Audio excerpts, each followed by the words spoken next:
Hello everybody.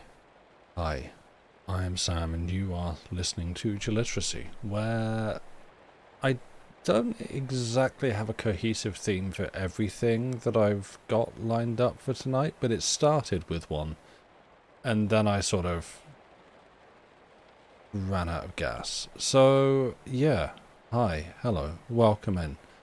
And I mean, frankly, it's not that they came together late. It's like literally you might have noticed the stream title change because I was like, it's some Algernon Blackwood short stories that by and large are all, well, no. So I should explain. I was reading through some Blackwood. I was going to read some other stuff, and I thought, no, you know what? It's warm, and it's that kind of, yeah, sort of slightly abnormal here, springtime mega warmth. So I want some short stories that go with that, because inevitably what happens when you reach for, a book of ghost stories and things, it's like, and he had under his arm a bundle of Christmas presents. She pulled on her thickest winter coat and big boots and a big thick fur hat and stepped out into the snow. It's like, no, I don't, no. Yeah, we want something a little bit warmer.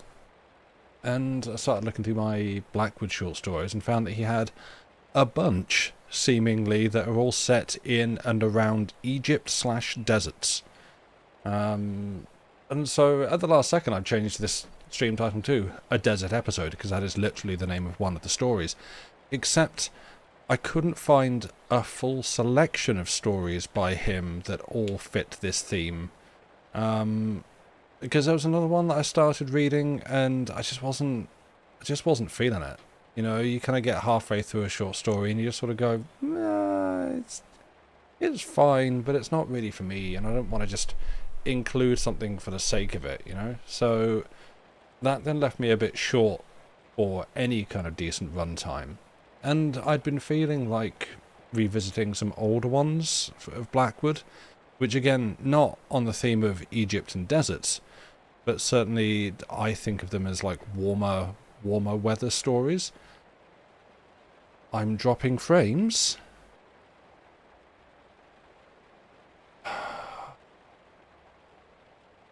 Well, that's going to do wonders for my mood. Well, let's see how that goes. I was having some internet blips earlier, so maybe it's just that, and it's not a return of the problems that I had actually fixed before, and I guess they're just going to keep coming back. It was only one little blip.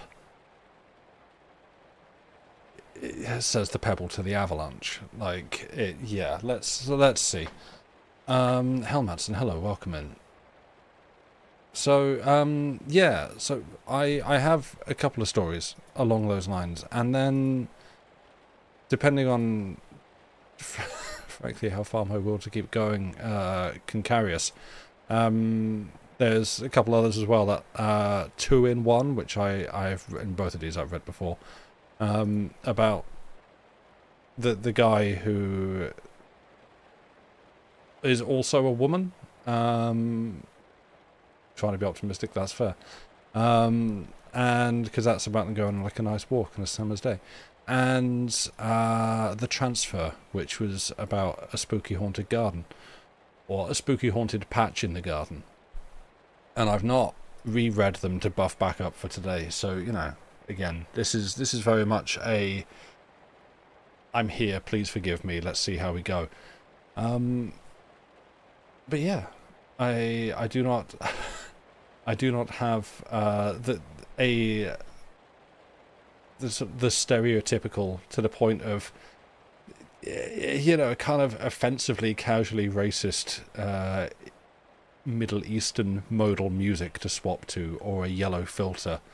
There will be no weird shots of like just a big open air market with some guy who's laughing uncomfortably close to the camera as he just chops raw meat with a cleaver. None of that kind of Resident Evil 5. Wait, this is just racism. This is just depicting people that aren't white Englishmen as somehow subhuman. That's uncomfortable. None of that. here for adequacy. Anything beyond that is just gravy. It might be pretty, you know, it may not be very good gravy. No camels? No camels. I mean, there is the other thing of, like, yes, these are stories set in, largely, you know, at least the ones set in Egypt are stories set in Egypt.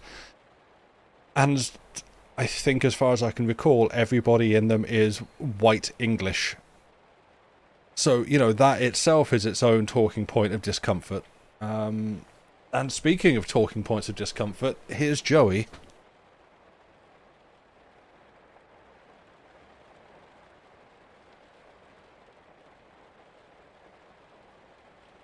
Before anyone asks, before you ask, no, you're not coming on my lap.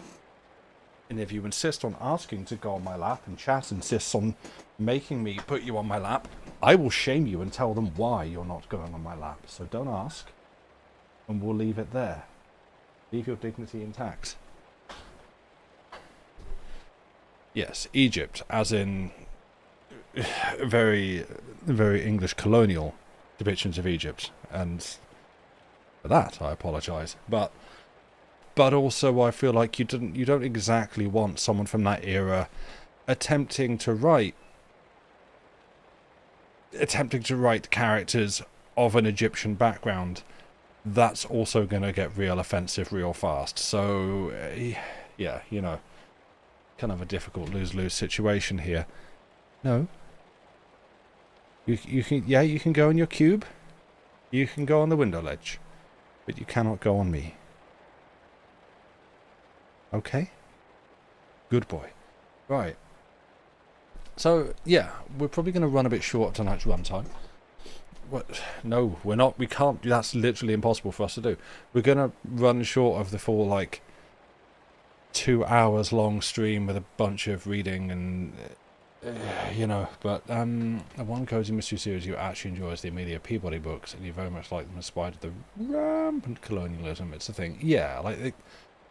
I mean, I don't know. We could pass some time with this discussion. It's the age-old problem of the period of history from which we are drawing the majority of the texts that we read on this stream. That, you know, oftentimes the most well, I don't know. Yeah, the most non-racist depictions of characters are when they are, you know, just white men, because then at least the author's not making everybody uncomfortable by trying to describe people or design characters that aren't white men and just immediately, like, snapping into deeply uncomfortable racial stereotypes. Or worse. And so you kind of end up in this really, like, ass backwards situation. No, please don't go on my lap. I'm trying to form a thought. I'm trying to form a single coherent thought, Joey. I don't want you on my lap. Thank you. No, it's gone. Where was I? Yeah, the sort of ass backwards situation whereby, like, any kind of story that might depict some form of racial diversity immediately becomes a bigger risk to read, or more uncomfortable to read. No, are you going to hit me? Don't do that. Thank you. Immediately becomes like a much more difficult or uncomfortable thing to read because the author has not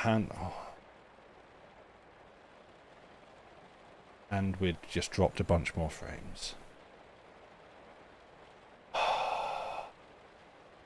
I have gone back and forth fixing this on everything that I can fix it. Why? Okay. 1 second. Joey wishes to leave. Yeah. Bigger bullet.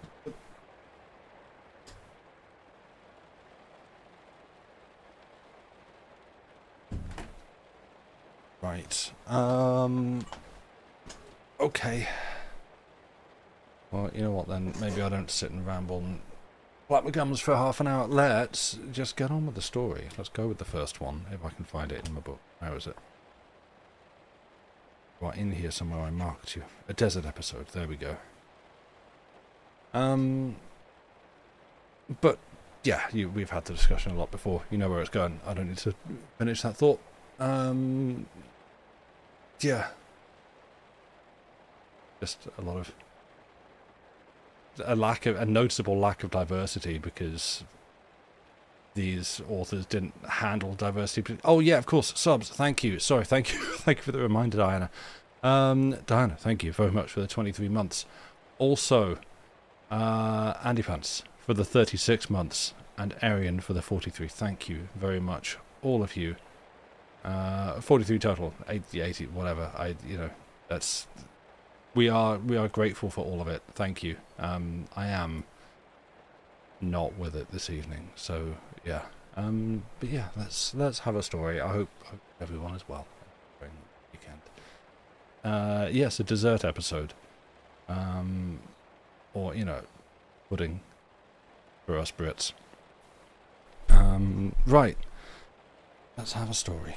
Brain on break thoroughly. It is. I am not here today. I am thoroughly out to lunch. That wasn't water slurpy sounds for everyone. A Desert Episode by Algernon Blackwood. 1. Better put wraps on now. The sun's getting low, a girl said.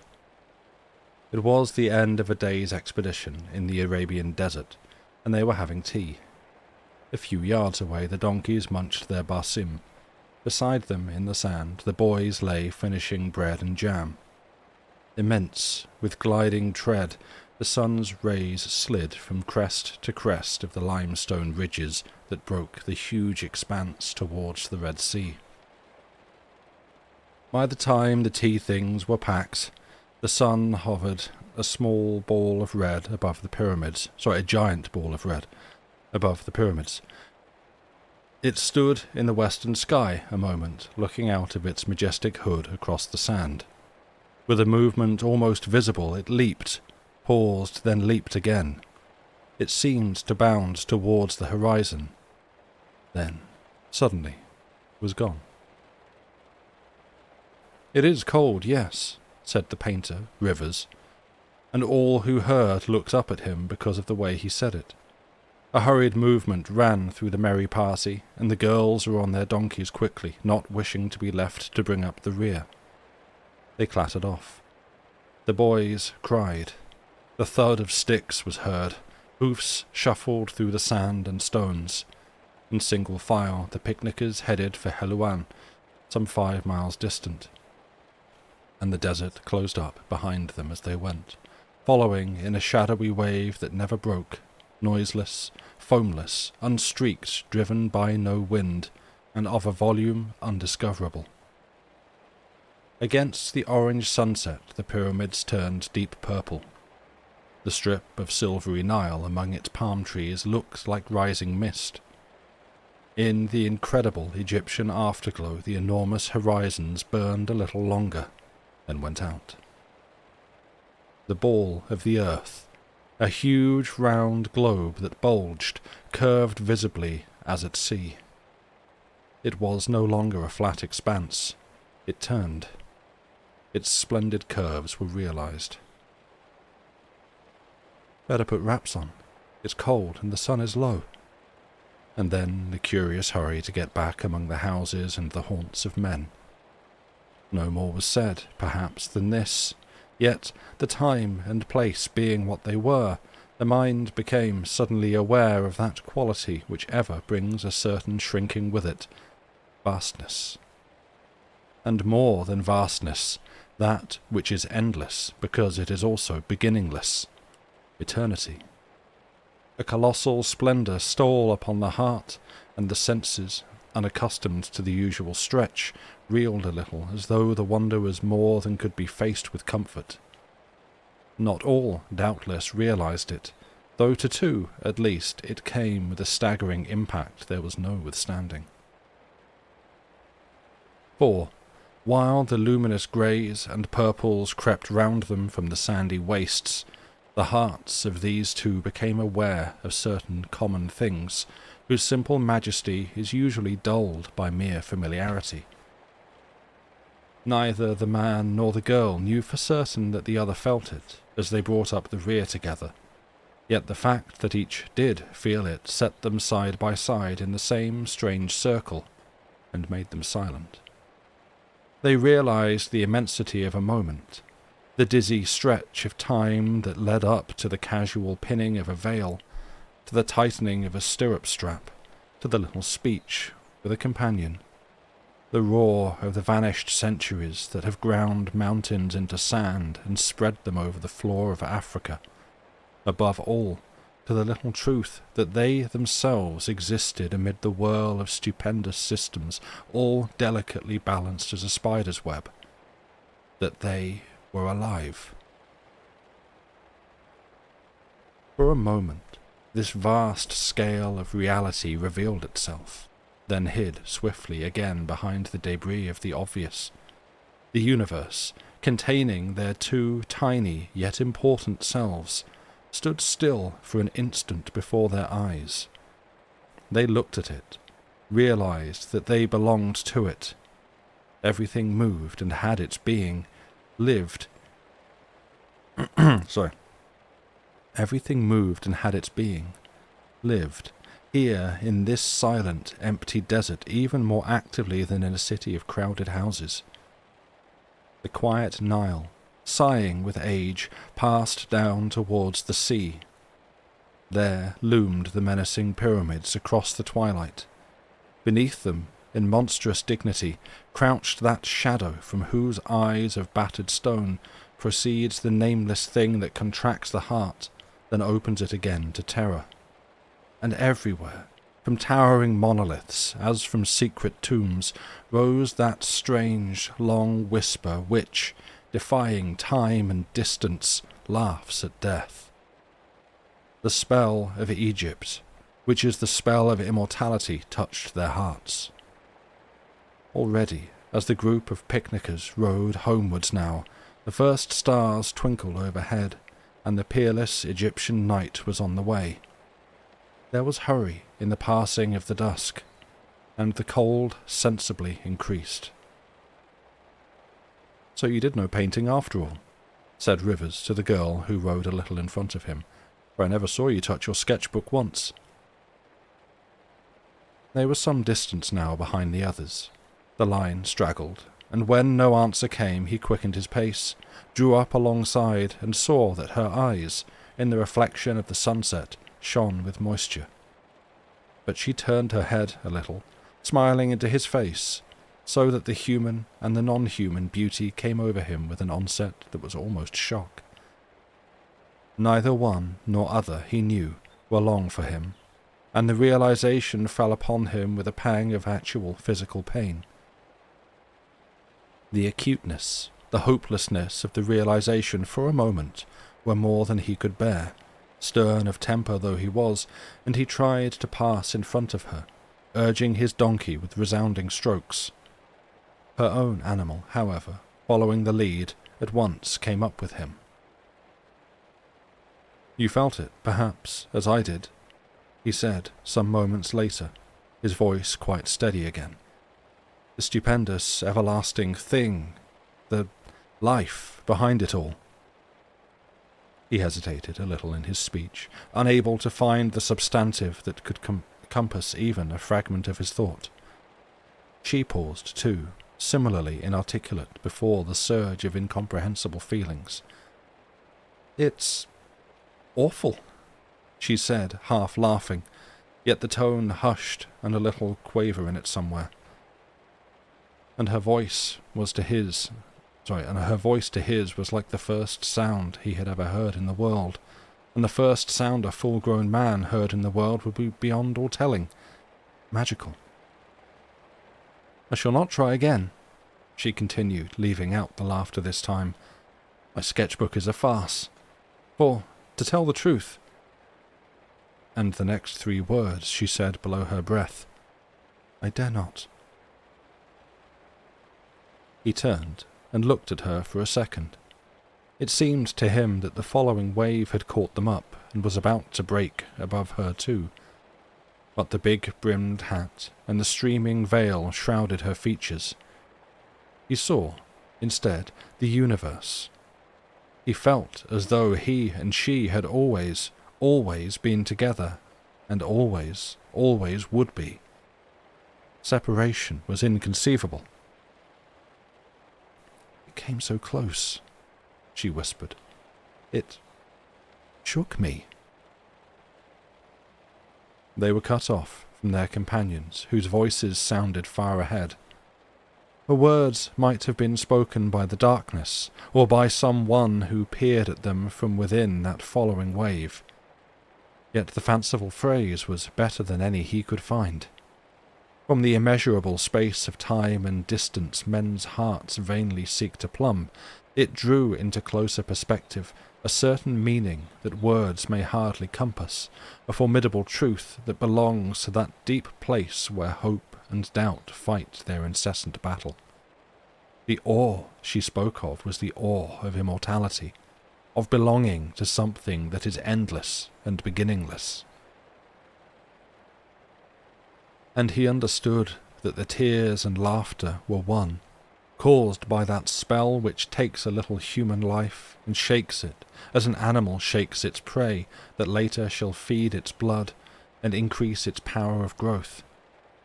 The other thoughts, really but a single thought, he had not the right to utter. Pain this time easily routed hope as the wave came nearer. For it was the wave of death that would shortly break, he knew, over him, but not over her. Him it would sweep with its huge withdrawal into the desert whence it came. Her it would leave high upon the shores of life, alone. And yet the separation would somehow not be real. They were together in eternity even now. They were endless as this desert, beginningless as the sky, immortal. The realization overwhelmed. The lights of Helouan seemed to come no nearer as they rode on in silence for the rest of the way. Against the dark background of the Mokattam hills, these fairy lights twinkled brightly, hanging in mid-air, but after an hour they were no closer than before. It was like riding towards the stars. It would take centuries to reach them. There were centuries in which to do so. Hurry has no place in the desert. It is born in streets. The desert stands still. To go fast in it is to go backwards. Now, in particular, its enormous, uncanny leisure was everywhere, in keeping with that mighty scale the sunset had made visible. His thoughts, like the steps of the weary animal that bore him, had no progress in them. The serpent of eternity, holding its tail in its own mouth, rose from the sand, enclosing himself, the stars, and her. Behind him, in the hollows of that shadowy wave, the procession of dynasties and conquests, the great series of gorgeous civilizations the mind calls past, stood still, crowded with shining eyes and beckoning faces, still waiting to arrive. There is no death in Egypt. His own death stood so close that he could touch it by stretching out his hand, yet it seemed as much behind as in front of him. What man called a beginning was a trick. There was no such thing. He was with this girl, now, when death waited so close for him, yet he had never really begun. Their lives ran always parallel. The hand he stretched to clasp approaching death caught instead in this girl's shadowy hair, drawing her in with him to the center where he breathed the eternity of the desert. Yet expression of any sort was as futile as it was unnecessary. To paint, to speak, to sing, even the slightest gesture of the soul, became a crude and foolish thing. Silence was here the truth, and they rode in silence towards the fairy lights. Then, suddenly, the rocky ground rose up close before them. Boulders stood out vividly with black shadows and shining heads. A flat-roofed house slid by. 3 palm trees rattled in the evening wind. Beyond, a mosque and minaret sailed upwards like the spars and rigging of some phantom craft, and the colonnades of the great modern hotel, standing upon its dome of limestone ridge, loomed over them. Eluan was about them before they knew it. The desert lay behind with its huge, arrested billow. Slowly, owing to its prodigious volume, yet with a speed that merged it instantly with the far horizon behind the night, this wave now withdrew a little. There was no hurry. It came, for a moment, no farther. Rivers knew, for he was in it to the throat. Only his head was above the surface. He still could breathe, and speak, and see. Deepening with every hour into an incalculable splendor, it waited. 2. In the street, the foremost riders drew rein, and, 2 and 2 abreast, the long line clattered past the shops and cafes, the railway station and hotels, stared at by the natives from the busy pavements. The donkeys stumbled, blinded by the electric light. Girls in white dresses flitted here and there. Arabiers rattled past with people hurrying home to dress for dinner, and the evening train, just in from Cairo, disgorged its stream of passengers. There were dances in several of the hotels that night. Voices rose on all sides. Questions and answers, engagements and appointments were made, little plans and plots and intrigues for seizing happiness on the wing, before the wave rolled in and caught the lot. They chattered gaily. "You are going, aren't you? You promised." "Of course I am." "Then I'll drive you over. May I call for you?" "All right, come at 10. You shan't have finished our bridge by then. Say 10:30? And eyes exchanged their meaning signals. The group dismounted and dispersed. Arabs standing under the lebbek trees or squatting on the pavements before their dim-lit booths watched them with faces of gleaming bronze. Rivers gave his bridle to a donkey boy and moved across stiffly after the long ride to help the girl dismount. "You feel tired?" he asked gently. "It's been a long day." For her face was white as chalk, though the eyes shone brilliantly. "Tired, perhaps," she answered, "but exhilarated too. I should like to be there now. I should like to go back this minute, if someone would take me." And, though she said it lightly, there was a meaning in her voice he apparently chose to disregard. It was as if she knew his secret. "Will you take me? Some day soon?" The direct question, spoken by those determined little lips, was impossible to ignore. He looked close into her face as he helped her from the saddle with a spring that brought her a moment half into his arms. "Someday, soon, I will," he said with emphasis. "When you are ready." The pallor in her face, and a certain expression in it he had not known before, startled him. "I think you have been overdoing it," he added, with a tone in which authority and love were oddly mingled, neither of them disguised. "Like yourself." She smiled, shaking her skirts out and looking down at her dusty shoes. "I've only a few days more, before I sail. We're both in such a hurry, but you are the worst of the two." "Because my time is even shorter," ran his horrified thought, for he said no word. She raised her eyes suddenly to his with an expression that for an instant almost convinced him she had guessed, and the soul in him stood rigidly at attention, urging back the rising fires. The hair had dropped loosely round the sunburned neck. Her face was level with his shoulder. Even the glare of the streetlights could not make her undesirable. But behind the gaze of the deep brown eyes another thing looked forth imperatively into his own, and he recognized it with a rush of terror, yet of singular exultation. "It followed us all the way," she whispered. "It came after us from the desert, where it lives." "At the houses," he said equally low. "It stopped." He gladly adopted her syncopated speech, for it helped him in his struggle to subdue those rising fires. For a second she hesitated. "You mean, if we had not left so soon, when it turned cold, if we had not hurried, if we had remained a little longer?" He caught her hand, unable to control himself, but dropped it again the same second, while she made as though she had not noticed, forgiving him with her eyes. "Or a great deal longer," she added slowly. "Forever." And then he was certain she had guessed. Not that he loved her above all else in the world, for that was so obvious that a child might know it, but that his silence was due to his other, lesser secret, that the great executioner stood waiting to drop the hood about his eyes. He was already pinioned.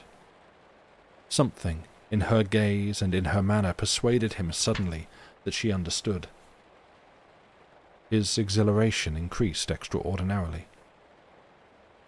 "I mean," he said very quietly, "that the spell weakens here among the houses and among the so-called living." There was masterfulness, triumph in his voice. Very wonderfully he saw her smile change. She drew slightly closer to his side, as though unable to resist.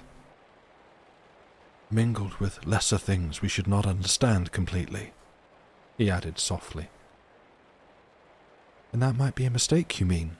she asked quickly, her face grave again.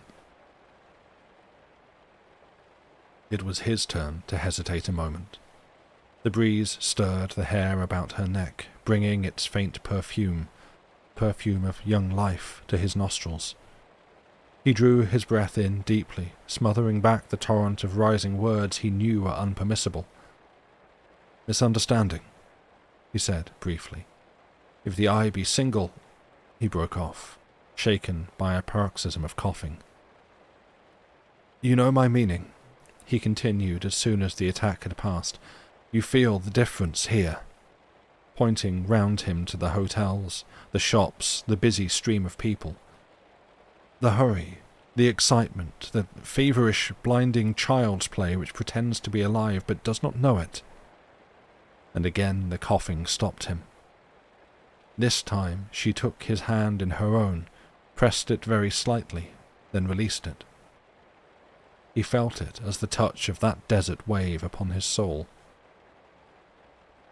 "The reception must be in complete and utter resignation. Tainted by lesser things, the disharmony might be—" he began stammeringly. Again there came an interruption, as the rest of the party called impatiently to know if they were coming up to the hotel. He had not time to find the completing adjective. Perhaps he could not find it ever. Perhaps it does not exist in any modern language. Eternity is not realized today. Men have no time to know they are alive forever. They are too busy. They all moved in a clattering, merry group towards the big hotel. Rivers and the girl were separated. 3. There was a dance that evening, but neither of these took part in it. In the great dining room their tables were far apart. He could not even see her across the sea of intervening heads and shoulders. The long meal over, he went to his room, feeling it imperative to be alone.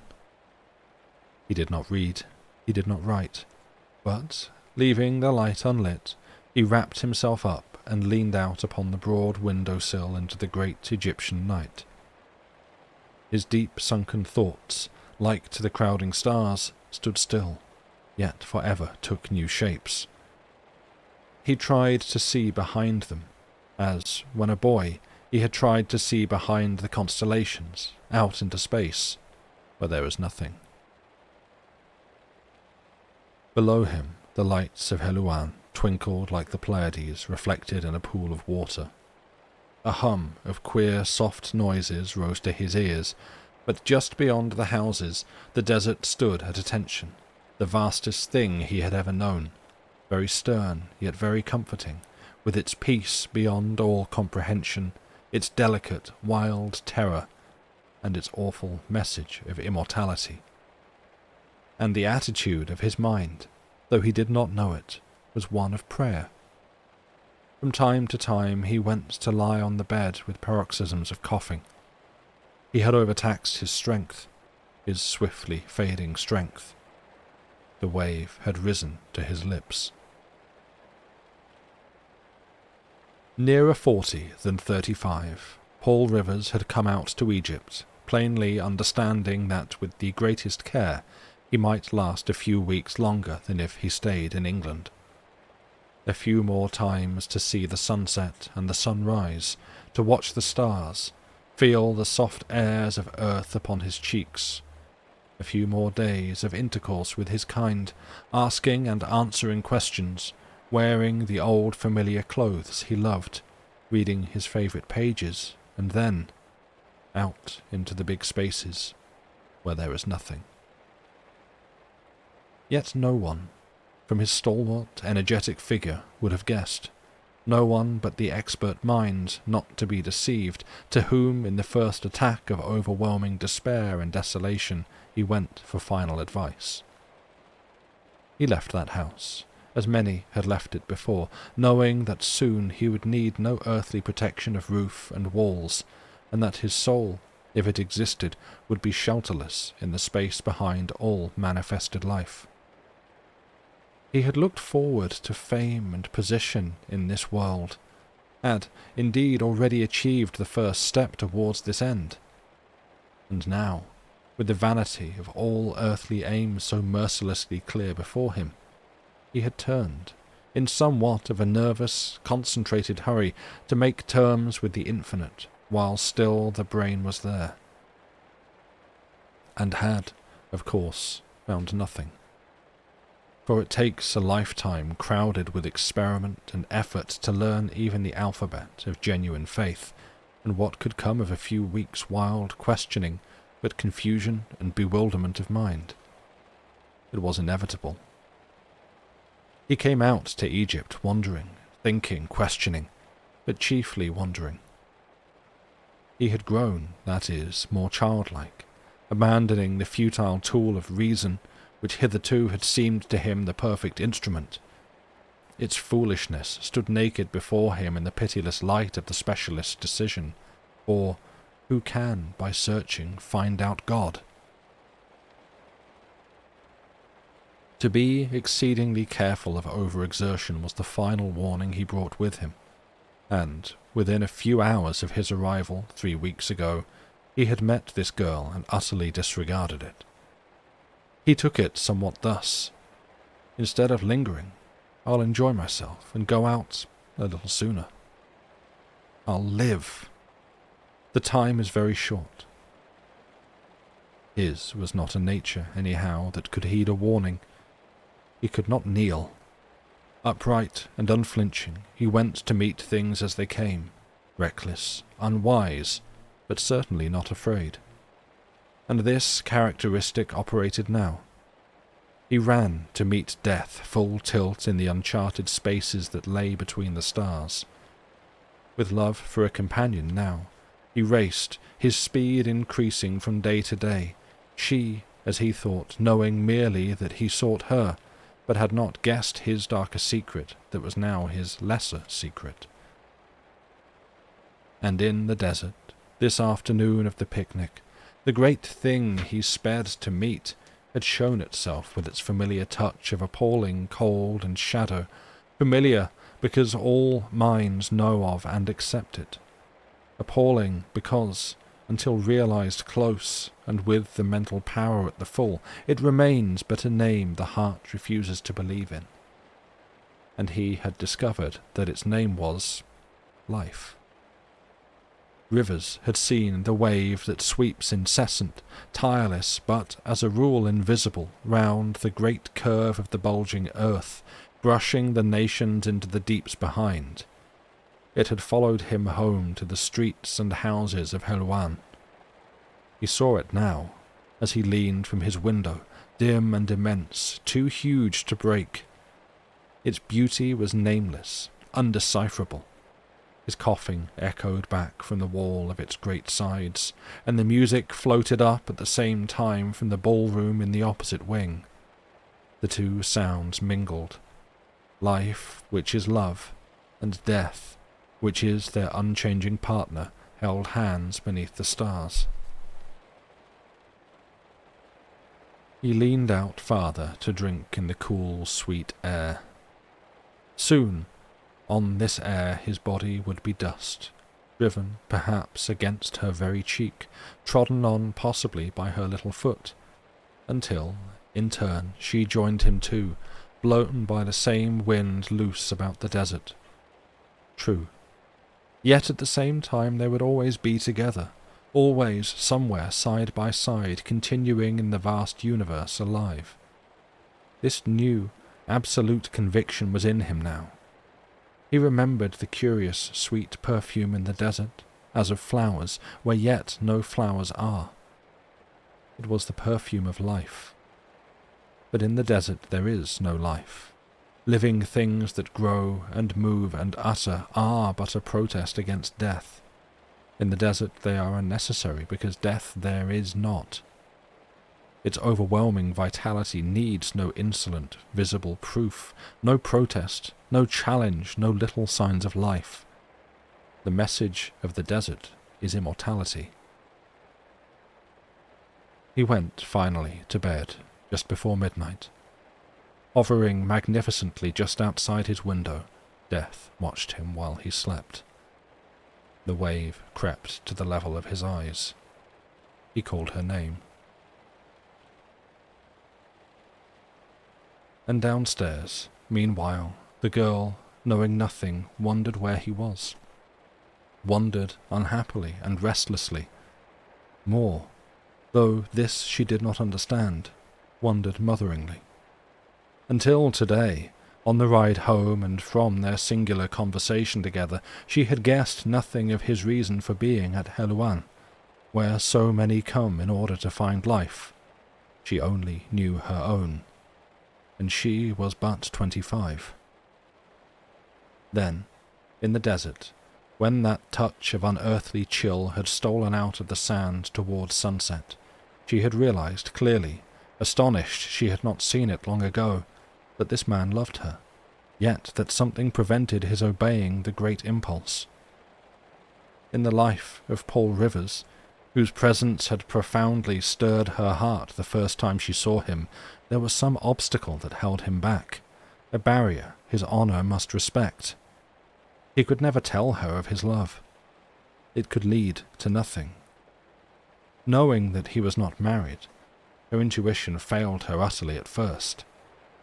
Then, in their silence on the homeward ride, the truth had somehow pressed up and touched her with its hand of ice.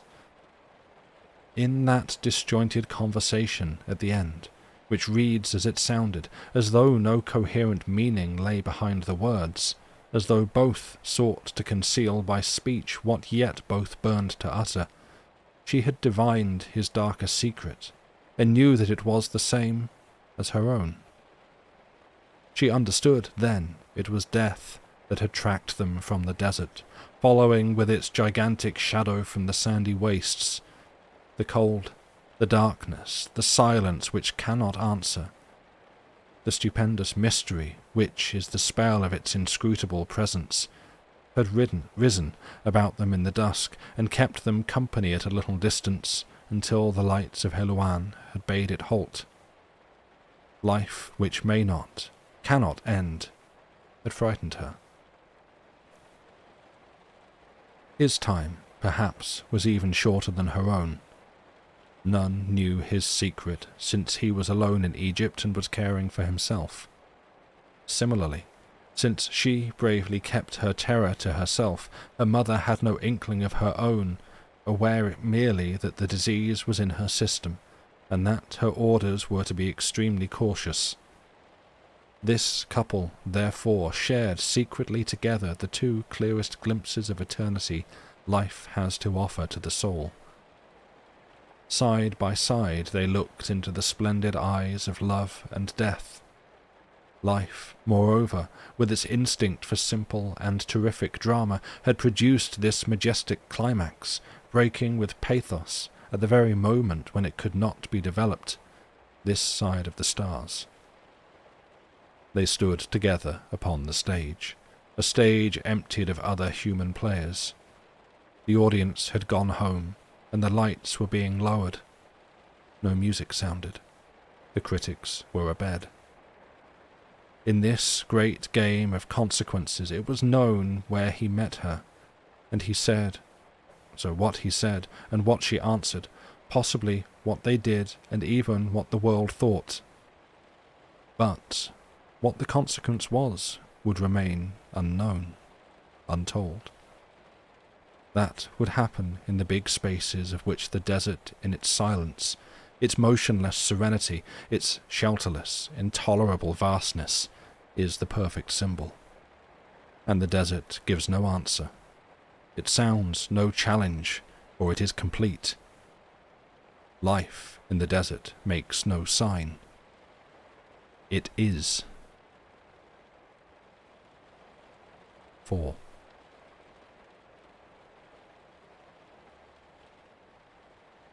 In the hotel that night, there arrived by chance a famous international dancer, whose dahabeah had anchored at San Giovanni in the Nile below Helouan, and this woman, with her party, had come to dine and take part in the festivities. The news spread. After 12, the lights were lowered, and while the moonlight flooded the terraces, streaming past pillar and colonnade, she rendered in the shadowed halls the music of the masters, interpreting with an instinctive genius messages which are eternal and divine. Among the crowd of enthralled and delighted guests, the girl sat on the steps and watched her. The rhythmical interpretation held a power that seemed, in a sense, inspired. There lay in it a certain unconscious something that was pure, unearthly, something that the stars, wheeling in stately movements over the sea and desert, know, something the great winds bring to mountains where they play together, something the forests capture and fix magically into their gathering of big and little branches. It was both passionate and spiritual, wild and tender, intensely human and seductively non-human. For it was original, taught of nature, a revelation of naked, unhampered life. It comforted, as the desert comforts. It brought the desert awe into the stuffy corridors of the hotel, with the moonlight and the whispering of stars, yet behind it ever the silence of those grey, mysterious, interminable spaces which utter to themselves the wordless song of life. For it was the same dim thing she felt, that had followed her from the desert several hours before, halting just outside the streets and houses as though blocked from further advance. The thing that had stopped her foolish painting, skilled though she was, because it hides behind colour and not in it. The thing that veiled the meaning in the cryptic sentences she and he had stammered out together. The thing, in a word, as near as she could approach it by any means of interior expression, that the realization of death for the first time makes comprehensible. Immortality. It was unutterable, but it was. He and she were indissolubly together. Death was no separation. There was no death. It was terrible. It was, she had already used the word, awful, full of awe. In the desert, thought whispered as she watched spellbound, it is impossible even to conceive of death. The idea is meaningless. It simply is not. The music and the movement filled the air with life which, being there, must continue always, and continuing always can have never had a beginning. Death, therefore, was the great revealer of life. Without it none could realize that they are alive. Others had discovered this before her, but she did not know it. In the desert no one can realize death. It is hope and life that are the only certainty. The entire conception of the Egyptian system was based on this, the conviction, sure and glorious, of life's endless continuation. Their tombs and temples, their pyramids and sphinxes, surviving after thousands of years, defy the passage of time and laugh at death. The very bodies of their priests and kings, of their animals even, their fish, their insects, stand today as symbols of their stalwart knowledge. And this girl, as she listened to the music and watched the inspired dancing, remembered it. The message poured into her from many sides, though the desert brought it clearest. With death peering into her face a few short weeks ahead, she thought instead of life. The desert, as it were, became for her a little fragment of eternity, focused into an intelligible point for her mind to rest upon with comfort and comprehension. Her steady, thoughtful nature stirred towards an objective far beyond the small enclosure of one narrow lifetime. The scale of the desert stretched her to the grandeur of its own imperial meaning, its divine repose, its unassailable and everlasting majesty. She looked beyond the wall. Eternity, that which is endless, without pause, without beginning, without divisions or boundaries. The fluttering of her brave yet frightened spirit ceased, aware with awe of its own everlastingness. The swiftest motion produces the effect of immobility. Excessive light is darkness. Size, run loose into enormity, is the same as the minutely tiny. Similarly, in the desert, life, too overwhelming and terrific to know limit or confinement, lies undetailed and stupendous, still as deity, a revelation of nothingness, because it is all. Turned golden beneath its spell that the music and the rhythm made even more comprehensible, the soul in her, already lying beneath the shadow of the great wave, sank into rest and peace, too certain of itself to fear. And panic fled away. I am immortal, because I am, and what I love is not apart from me. It is myself. We are together endlessly because we are.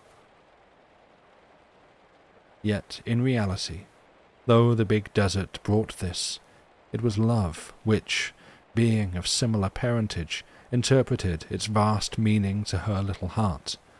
That sudden love which, without a word of preface or explanation, had come to her a short 3 weeks before. She went up to her room soon after midnight, abruptly, unexpectedly stricken. Someone, it seemed, had called her name. She passed his door. The lights had been turned up.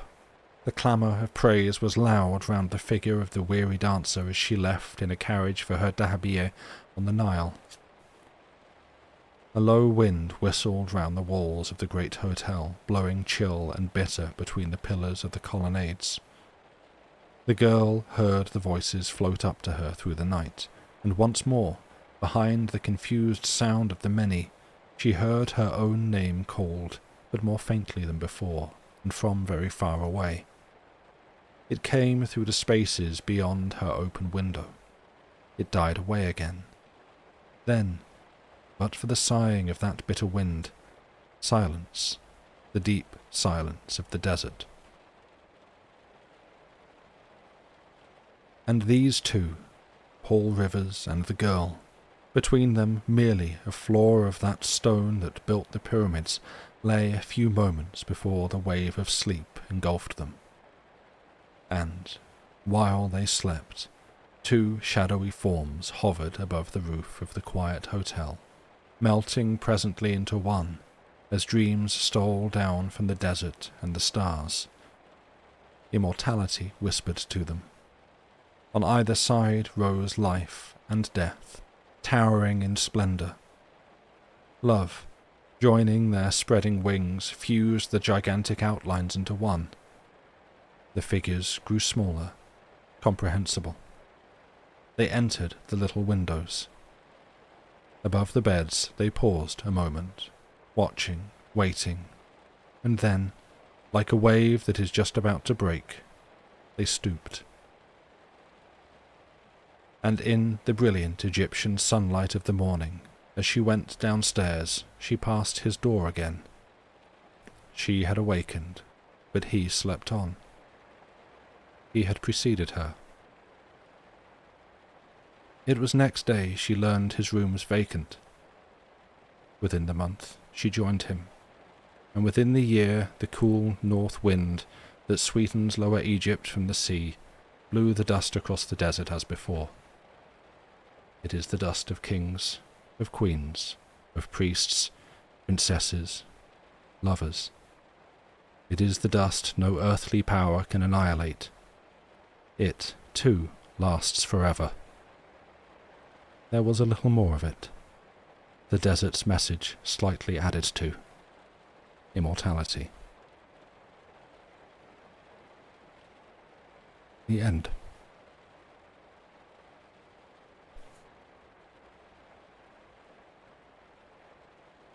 No, I'm not going to acknowledge that pun in chat. Not doing it. That actually took longer to read than I expected. So, that brings us to a break. I apologise for the dropped frames. I hope that didn't interrupt things too much. I am going to send you on a break and we'll come back and read a couple more stories that will not be as emotionally devastating as that one. I don't know about you, but that one hits me. Didn't notice any other blips? Good. I'm glad to hear it. Right. Yeah, gonna go to a break. So, see you back here in 5 minutes or so, friend. Bye for now.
am back. That's right. I don't know why I said that like that.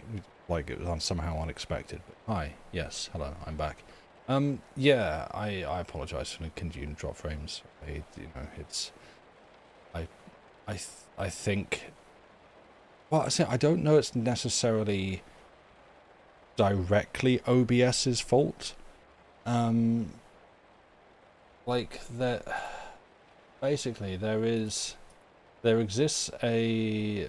You have your video encoder, which is essentially what do you want to use to convert what OBS is capturing into the video that goes up onto Twitch. And I've been, my computer has an NVIDIA graphics card in it, and so I've been using one that is like an NVIDIA specific one, because that's always been fine. It's always like, yeah, and it's compatible, right? It's like you have hardware in here that matches this, so you click the one that matches that, and it can, and especially on one like this where like I'm not playing a game, so the graphics card is doing nothing else. It should be like free and easy just to do as much of that as it likes, except seemingly that I think is where the problem comes from.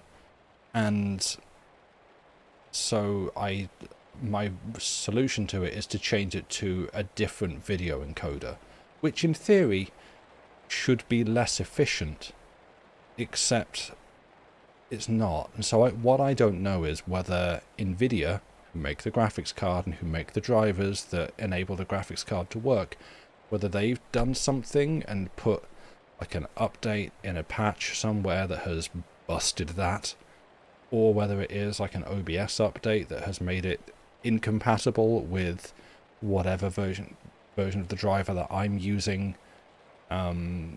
Something has changed in an update somewhere in the last few months between OBS and Windows and NVIDIA graphics card drivers, I think, that has broken this. And I don't know which one to roll back.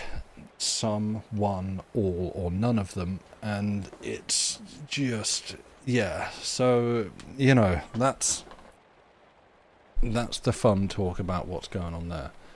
But we're back from the break. How are you doing? Is everyone okay? Leon, I saw you say you think you lost the understanding of the story at about one sentence in, but you enjoyed listening. That's fair. It was very much a vibes piece, which is kind of that's what I got from it. It wasn't really a ghost story or a horror story. It was Blackwood kind of vibing on some kind of deep, soul-shakingly philosophical revelation that he'd had. My guess would be after an encounter with the desert. Like, it felt like, I mean, the kind of things that I'm reminded of while reading it were Mary Wilkins Freeman's In the Marshland, which is a much shorter piece, but it's her kind of, she's just sort of musing on, vibing about the marshland, and kind of in a much shorter piece about like what it is, what it means, what it feels like, what it can symbolize and stuff. Or weirdly, what I'm also reminded of is is it The Tiger, William Blake? The one that everyone has to do in school. Tiger, burning bright in the forest. Oh yeah, is it Tiger, even? Burning bright in the forest of the night. Light the fuse and off we go around the world to Mexico. Yeah, that, it's, yeah. The tiger with the Y, yeah. What immortal hand or eye could frame thy fearful symmetry? It's, yeah, it kind of, essentially, like, I'm going to take a bunch of my best words that I can manage to describe this thing and the the kind of paradigm shifting soul redefinition that I have undergone by encountering it. And this is just Blake talking about a tiger, and I'm like, that's fine, I guess. It's just a big cat, mate. But this, I don't know. I like this one. I find it genuinely moving. It's like an entire genre. People encountering nature and having a lot of feelings about it. Yeah, like we keep sending people up into space, and then they come back down and go, hey, Earth's actually kind of pretty cool and important, and we should probably do something about that. Apart from Jeff Bezos, who went, we should build a factory there, or Katy Perry, who came back and went, girl power. And sometimes that can happen, but a broken clock can be wrong many times a day, and I don't know where I'm going with that. So yeah, there is an underlying story of two people who kind of meet and fall in love, and oops whoops, wouldn't you know it, they're both essentially there for their final days. But yeah, it's to me quite an emotive, vibes-based musing about the desert. And space doesn't put you in mind of girl bossing. I mean, it can. There's nothing to say you can't girl boss in space. Girl dinner can be in one of those little pouches. Like you can have freeze-dried ice cream for girl dinner. I see OBS is doing me a solid by dropping some frames just as I'm saying. OBS like, nah, buddy. You hate that term? Yeah. Me too. So does OBS. Once again, asking for a quote command. No, these are ephemeral. These get to exist in immortality in the desert. That can be our new thing. Like, instead of get in the sea, get in the desert. Go live forever in the desert. We can do that. Let's put that into the world. Right. Let's have another. Let's keep going. Where the hell was I? What did I say I was going to do next? You take girl boss because we have to be referred to as girls rather than women. It's like no. If it rant away, if nothing else, it makes chat look really busy, which is great on our numbers. It won't do anything. It will not move the needle. Yeah, no, girl. So yeah, a boss or a girl boss. Like a husband or a girl wife or something. I don't know, like what, nurse or a girl nurse, and so on. I'm going to stop trying to make these jokes because I worry that I'm just going to trip and say something deeply upsetting by accident. But the classic trying to make fun of sexism actually is just sexist, and you don't want that. 100 that entire essay, hell yeah. Yeah, I mean, I'm not the one to write it as a male streamer as opposed to a streamer. I love that there's a story in this just called A Bit of Wood. If I do, you'll virtually slap me. Okay. Yeah, there's one is just a bit of wood, which just always makes me think of Shaun of the Dead. He chased me around the garden with a bit of wood. Anyway. We've been dropping frames.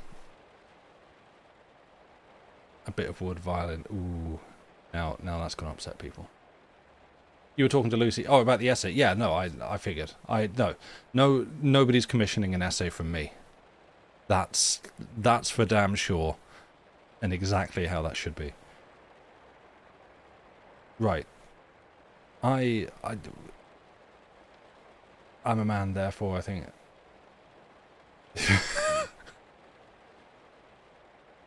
Like I said, male streamer. Guy streamer.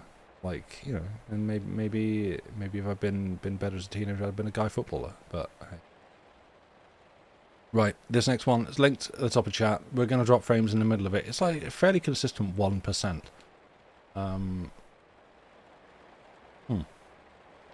Let's...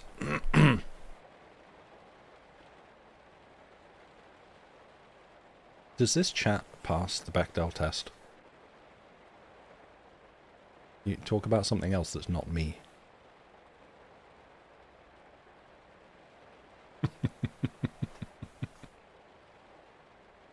Right. Yeah, no, I appreciate this is all... We're all in a safe zone here where I understand that you are taking the piss out of me in a friendly fashion.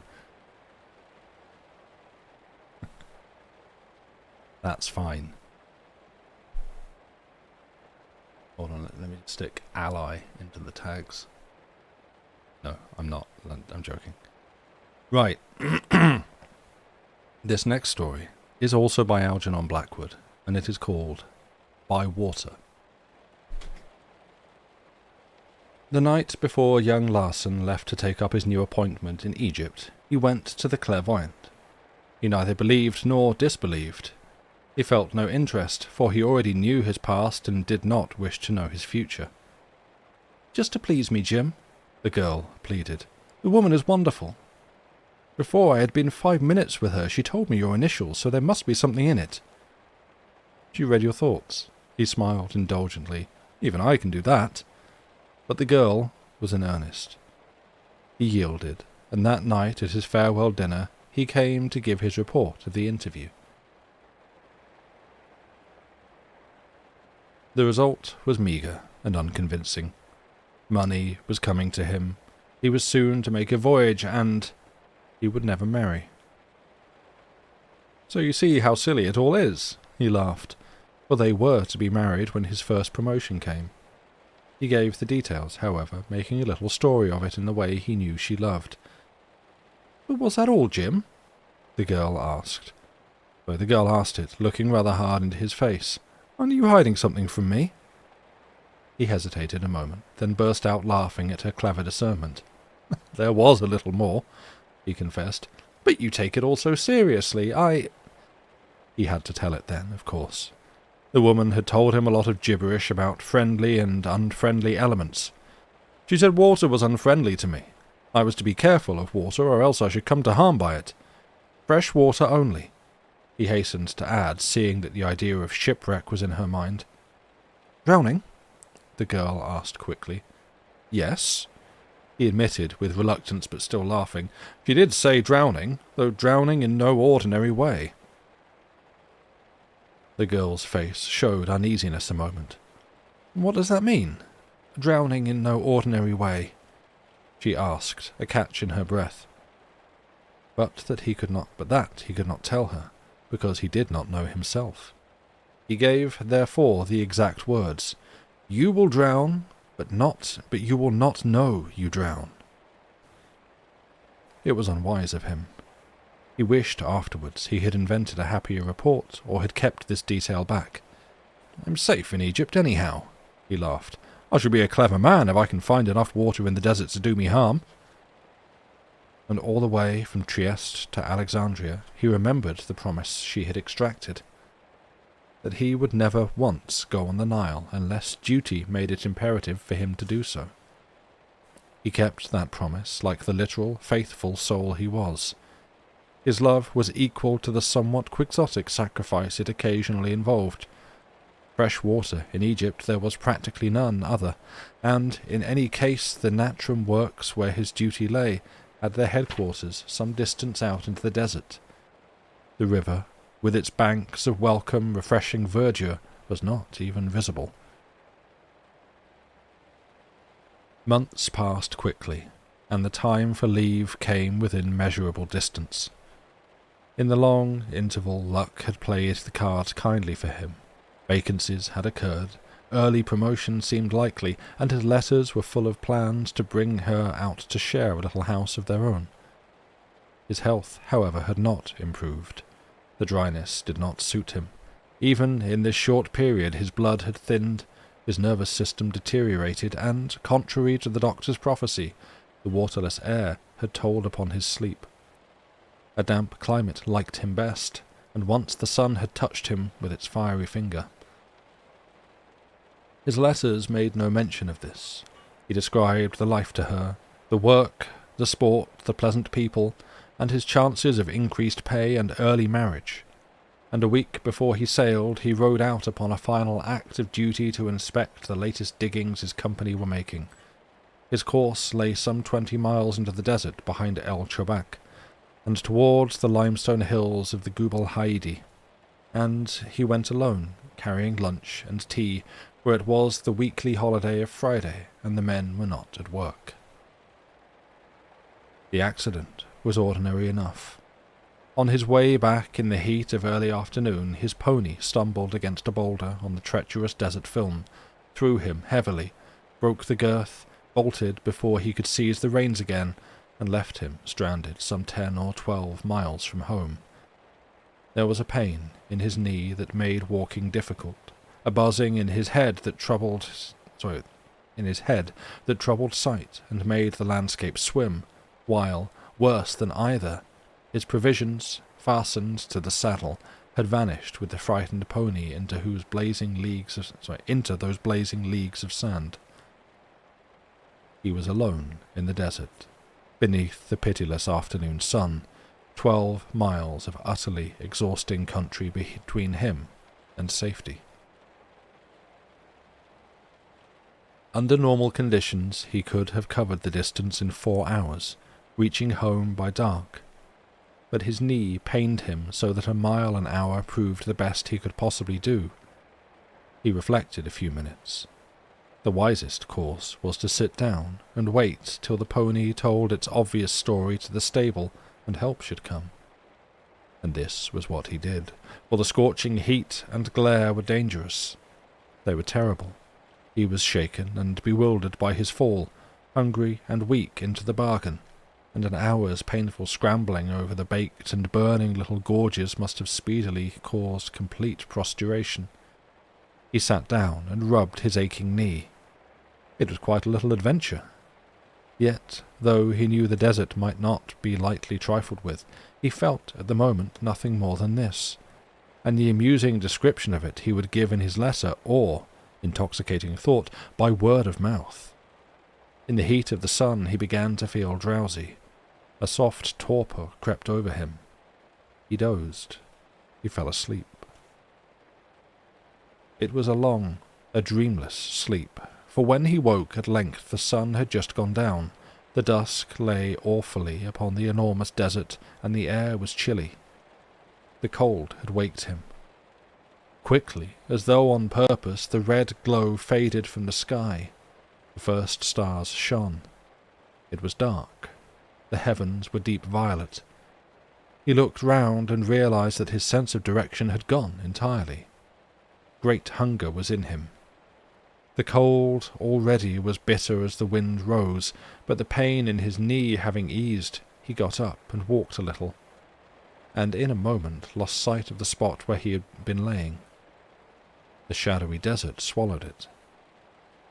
Ah, he realized, this is not an English field or moor.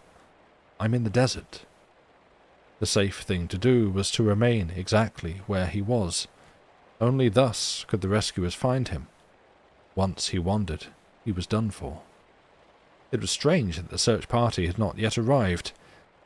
To keep warm, however, he was compelled to move, so he made a little pile of stones to mark the place, and walked round and round it in a circle of some dozen yards diameter. He limped badly, and the hunger gnawed dreadfully. But, after all, the adventure was not so terrible. The amusing side of it kept uppermost still. Though fragile in body, his spirit was not unduly timid or imaginative. He could last out the night, or, if the worst came to the worst, the next day as well. But when he watched the little group of stones, he saw that there were dozens of them. Scores, hundreds, thousands of these little groups of stones. The desert's face, of course, is thickly strewn with them. The original one was lost in the first 5 minutes. So he sat down again. but the biting cold and the wind that licked his very skin beneath the light clothing soon forced him up. It was ominous, and the night huge and shelterless. The shaft of green zodiacal light that hung so strangely in the western sky for hours had faded away. The stars were out in their bright thousands. No guide was anywhere. The wind moaned and puffed among the sandy mounds. The vast sheet of desert stretched appallingly upon the world. He heard the jackals cry. And with the jackal's cry came suddenly the unwelcome realization that no play was in this adventure any more, but that a bleak reality stared at him through the surrounding darkness. He faced it, at bay. He was genuinely lost. Thought blocked in him. "I must be calm and think," he said aloud. His voice woke no echo. It was small and dead. Something gigantic ate it instantly. He got up and walked again. Why did no one come? Hours had passed. The pony had long ago found its stable, or had it run madly in another direction altogether? He worked out possibilities, tightening his belt. The cold was searching. He never had been, never could be warm again.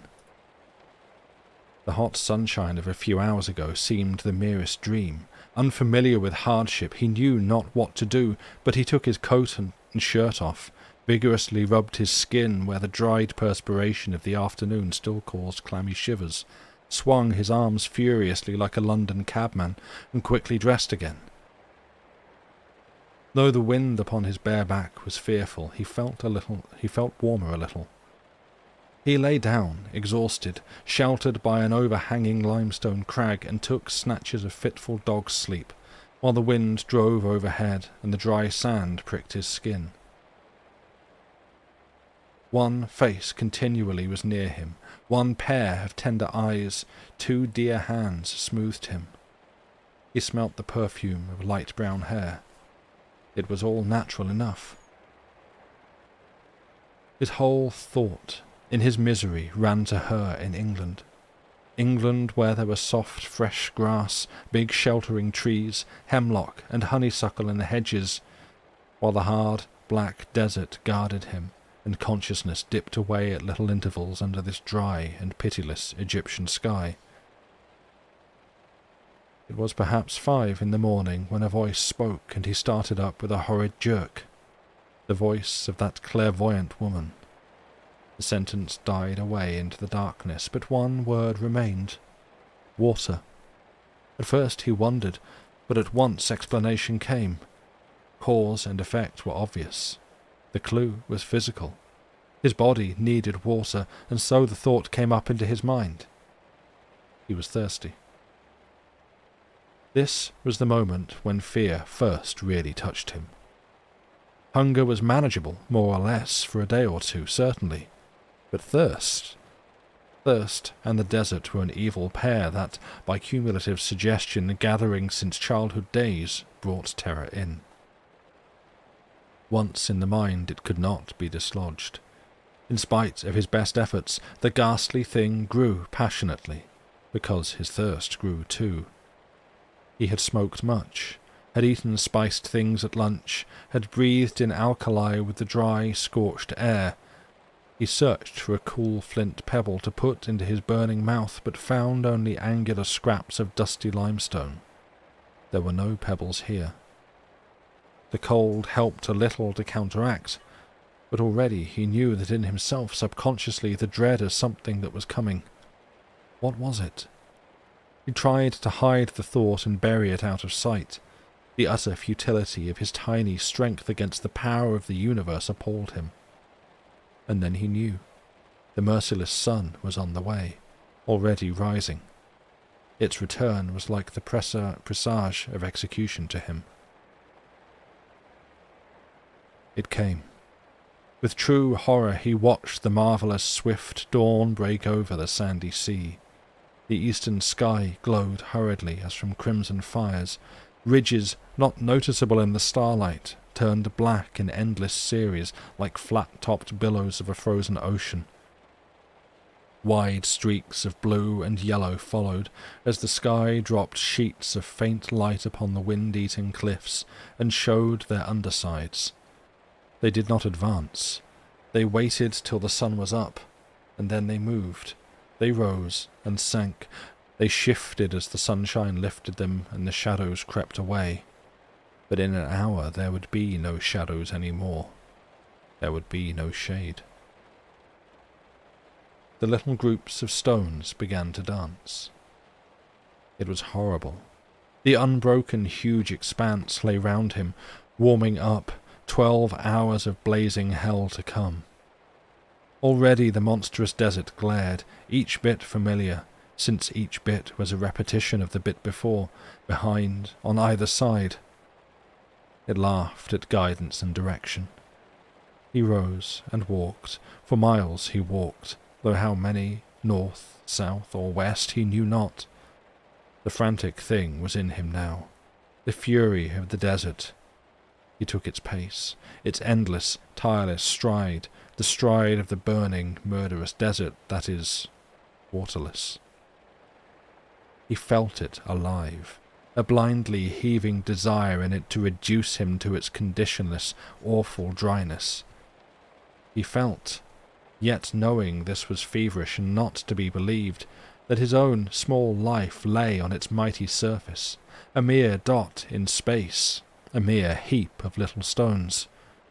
His emotions, his fears, his hopes, his ambition, his love, mere bundled group of little unimportant stones that danced with apparent activity for a moment, then were merged in the undifferentiated surface underneath. He was included in a purpose greater than his own. The will made a plucky effort then. "A night and a day," he laughed while his lips cracked smartingly with the stretching of the skin. "What is it? Many a chap has lasted days and days." Yes, only he was not of that rare company. He was ordinary, unaccustomed to privation, weak, untrained of spirit, unacquainted with stern resistance. He knew not how to spare himself. The desert struck him where it pleased, all over. It played with him. His tongue was swollen. The parched throat could not swallow. He sank. An hour he lay there, just wit enough in him to choose the top of a mound where he could be most easily seen. He lay 2 hours, 3, 4 hours. The heat blazed down upon him like a furnace. The sky, when he opened his eyes once, was empty. Then a speck became visible in the blue expanse, and presently another speck. They came from nowhere. They hovered very high, almost out of sight. They appeared. They disappeared. They reappeared. Nearer and nearer they swung down in sweeping, stealthy circles, little dancing groups of them, miles away, but ever drawing closer. The vultures. He had strained his ears so long for sounds of feet and voices that it seemed he could no longer hear at all. Hearing had ceased within him. Then came the water dreams with their agonizing torture. He heard that, heard it running in silvery streams and rivulets across the green English meadows. It rippled with silvery music. He heard it splash. He dipped hands and feet and head in it, in deep, clear pools of generous depth. He drank. With his skin he drank, not with mouth and throat alone. Ice clinked in effervescent, sparkling water against a glass. He swam and plunged. Water gushed freely over back and shoulders, gallons and gallons of it, bathfuls and to spare, a flood of gushing, crystal, cool, life-giving liquid.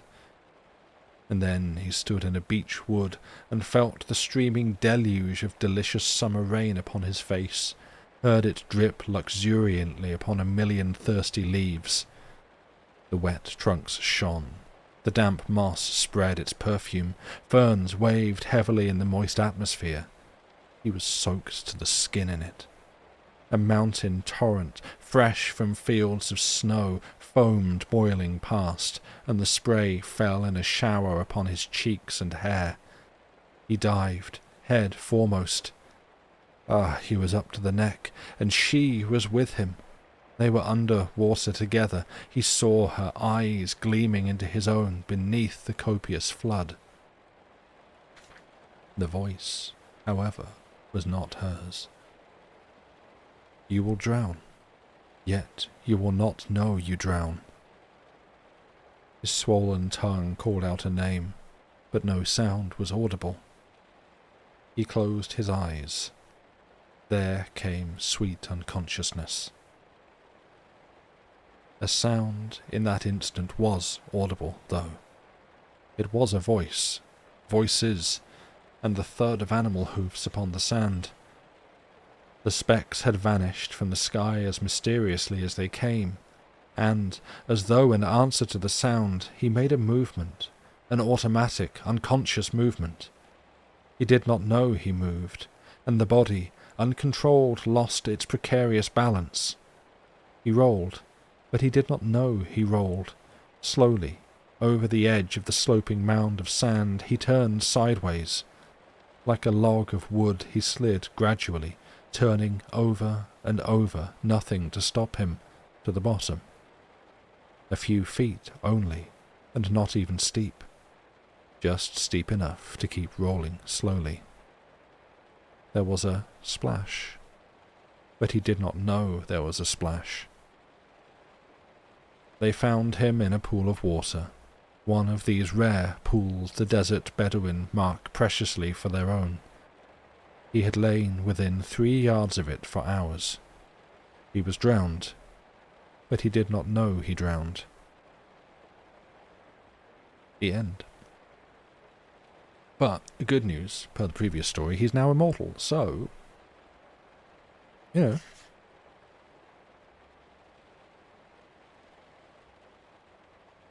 Rip. Brutal? Yeah. A little bit less poetic, that one, than the first. You know, win some, lose some. Exactly. You know, sometimes you go see a fortune teller and they say, you're going to die. And you go, it's probably not true. And then it turns out you're in an Algernon Blackwood story and he's going to contrive to, you know, kill you. Ray Tracer, thank you very much for the resub. It's much appreciated. We're building a desert scene. Yes, exactly. These turns out these ones actually take longer to read than I expected. So maybe actually, despite, you know, through the fire and dropped frames. That's the one. That's what I was going for. We'll get just a complete set of desert stories, and we're going to come up nicely on time. Oh, in the puzzle, right? I thought you meant like thematically. On the story, both, you know, great. It all ties together nicely. Well done. I refer to. I need to also pin the comment that I'm just totally not with it. Through the fire and frames. That's the one. Yep. Yeah. Ray Tracer. So you're seeing Martin and Eliza Carthy tonight. Oh yeah, that is super cool. I didn't realize they were doing a US tour until I saw, because I saw like Eliza posting out on Blue Sky. That's like her and Martin like on the plane. It was like, off we go. And I was like, ooh, I wonder where they're going. I looked into it. Oh, neat. A US tour. That's super cool. So yeah, I hope you have a great time. Grief. Not. I haven't. Well, I've seen them as part of. When would it have been? About 17 years ago, roughly, give or take. As part of the Imagined Village, which was I don't think they're still operating, a folk music supergroup, with them and frankly a bunch of other people, one of which being Billy Bragg, and they did stuff with the now sadly deceased poet Benjamin Zephaniah. And I can't remember who else. Just a whole bunch of people. And yeah, this is a festival that the one festival that the band I used to be in, like, well, no, he did a couple of things, but like the first festival that we played at, which is basically the reason the band was formed. And yeah, they were like the Imagined Village is one of the headline acts, and so I had no idea who these people were, and so I've sort of kind of come to it backwards by seeing like, oh, I don't know, this is super cool and fun, and then after that, learning who I had seen, and that was super cool. So yeah, have a great time.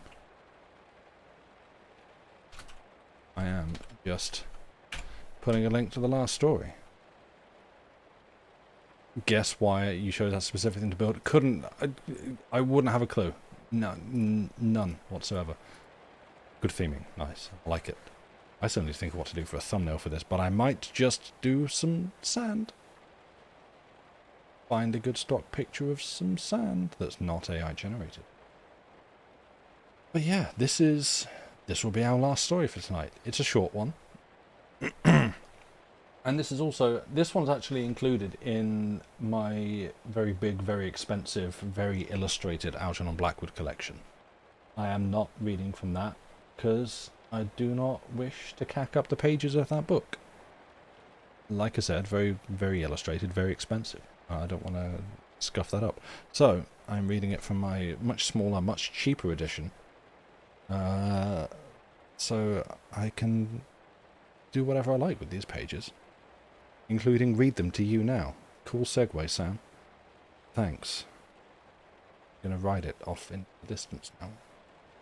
Story. This is... Take a big sip of water first.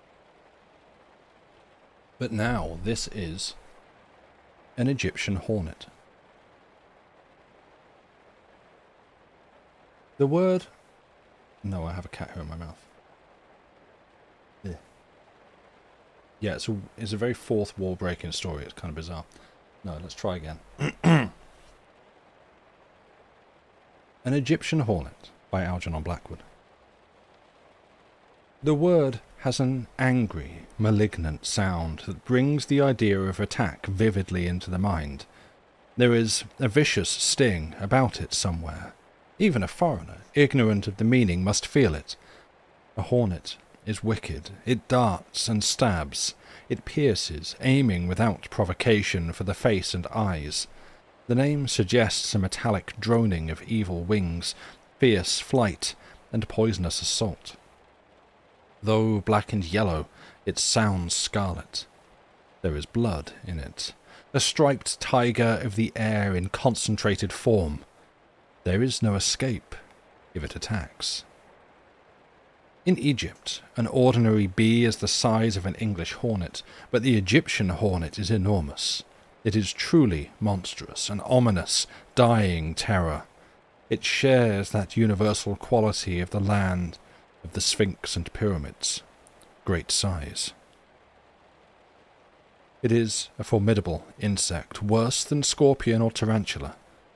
The Reverend James Milligan, meeting one for the first time, realized the meaning of another word as well, a word he used prolifically in his eloquent sermons: devil.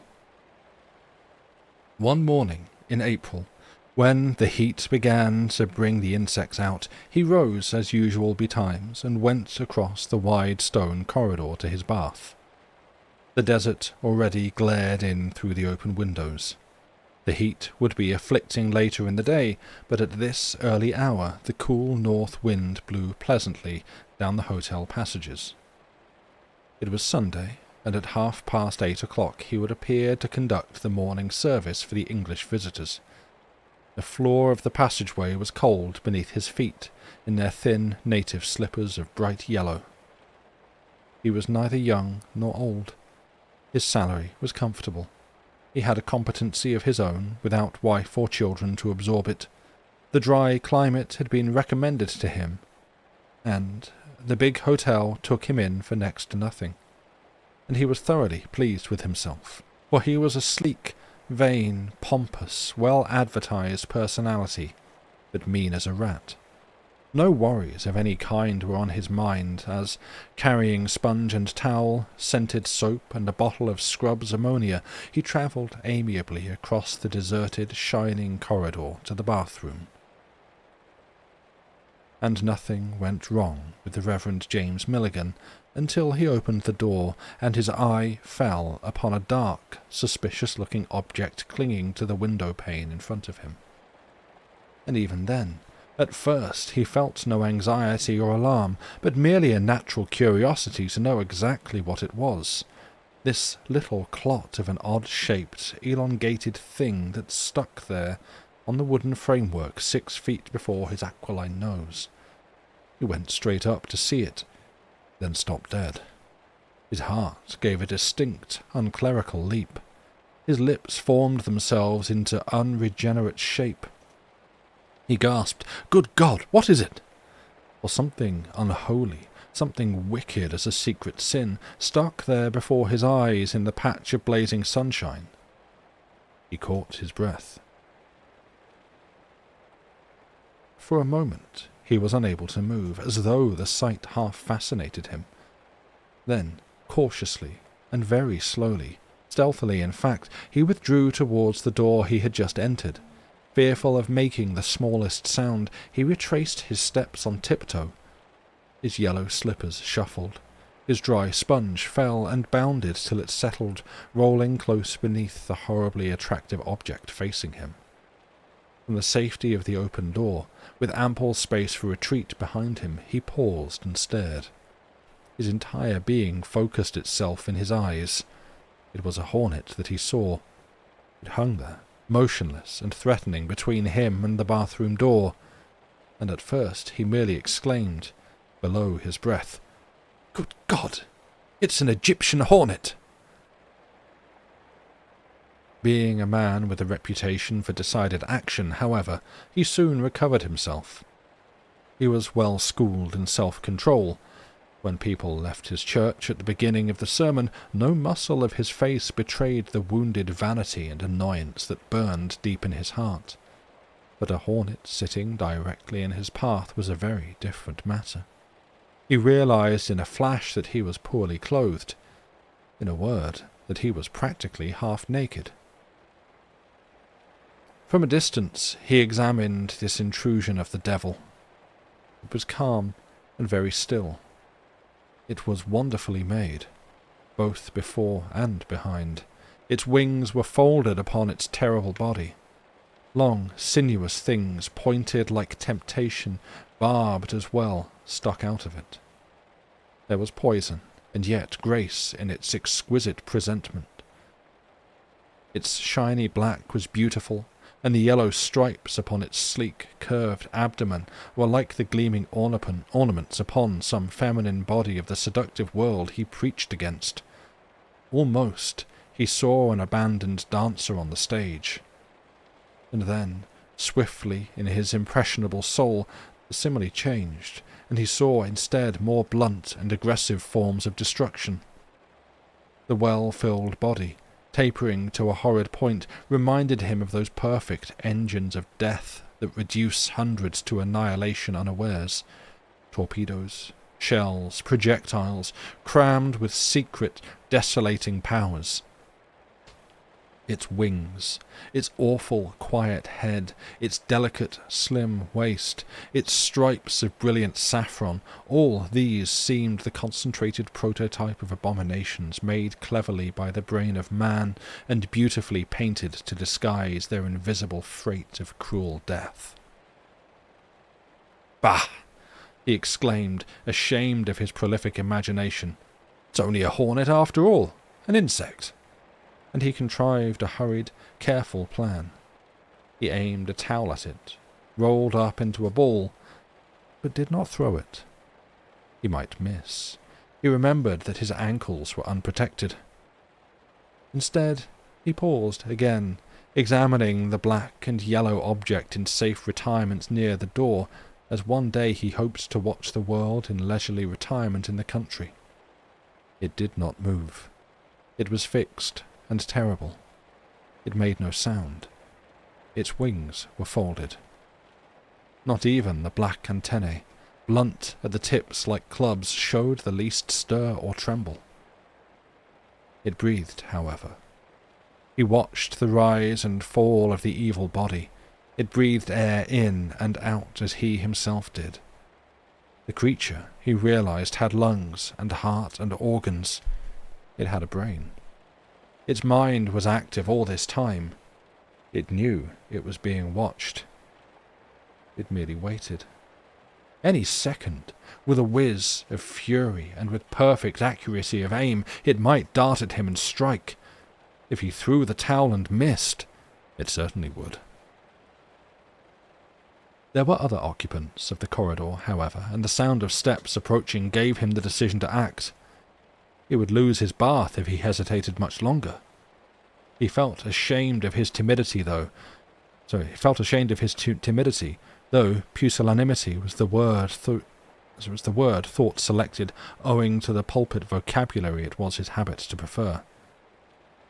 He went with extreme caution towards the bathroom door, passing the point of danger so close that his skin turned hot and cold. With one foot gingerly extended, he recovered his sponge. The hornet did not move a muscle, but it had seen him pass. It merely waited.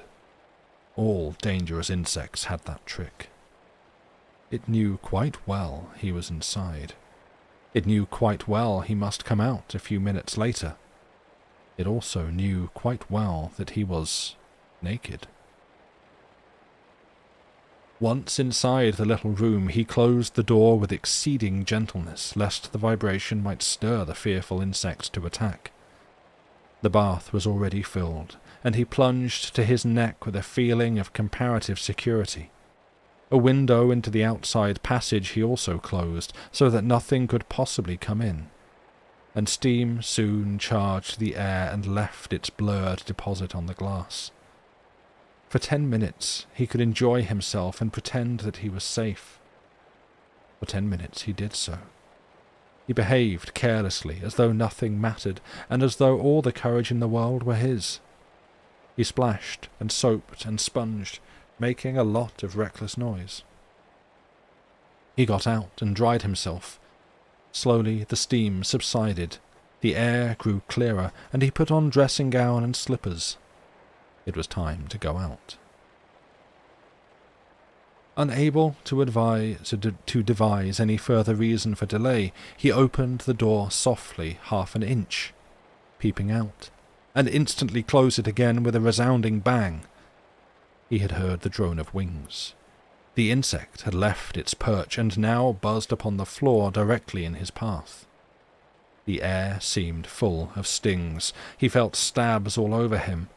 His unprotected portions winced with the expectancy of pain. The beast knew he was coming out and was waiting for him.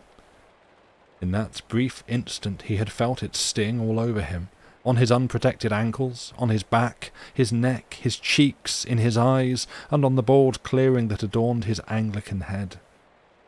Through the closed door he heard the ominous, dull murmur of his striped adversary as it beat its angry wings.